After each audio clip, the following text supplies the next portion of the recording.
వరకు నేను నా పరిచర్యను ముగించుకొని మధ్యాహ్న సమయంలో భోజనం దగ్గర కూర్చున్నప్పుడు ఉదయం నుంచి సాయంత్రం వరకు నన్ను వాడుకున్న విధానాన్ని బట్టి మీకు వందనాలు తెలియజేసుకుంటాను దేవా అని చెప్పి నేను చేసుకునేది 4వ ప్రార్థన అన్నారంట. 5వ ప్రార్థన ఏంటని అడిగారంట.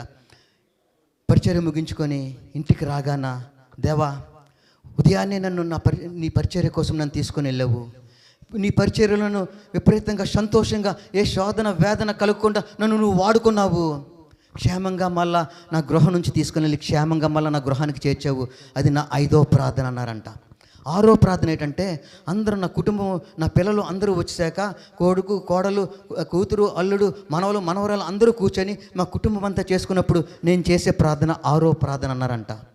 మరి 7వ ప్రార్థన ఏంటంటే, నా దినచర్య అంతటిని ముగించుకొని పక్క మీద వెళ్ళడానికి ముందు, దేవా ఈ రోజంతా నన్ను నీ చల్లని చేతిలో భద్రపరిచి సజీవ లెక్కలు ఉంచావు.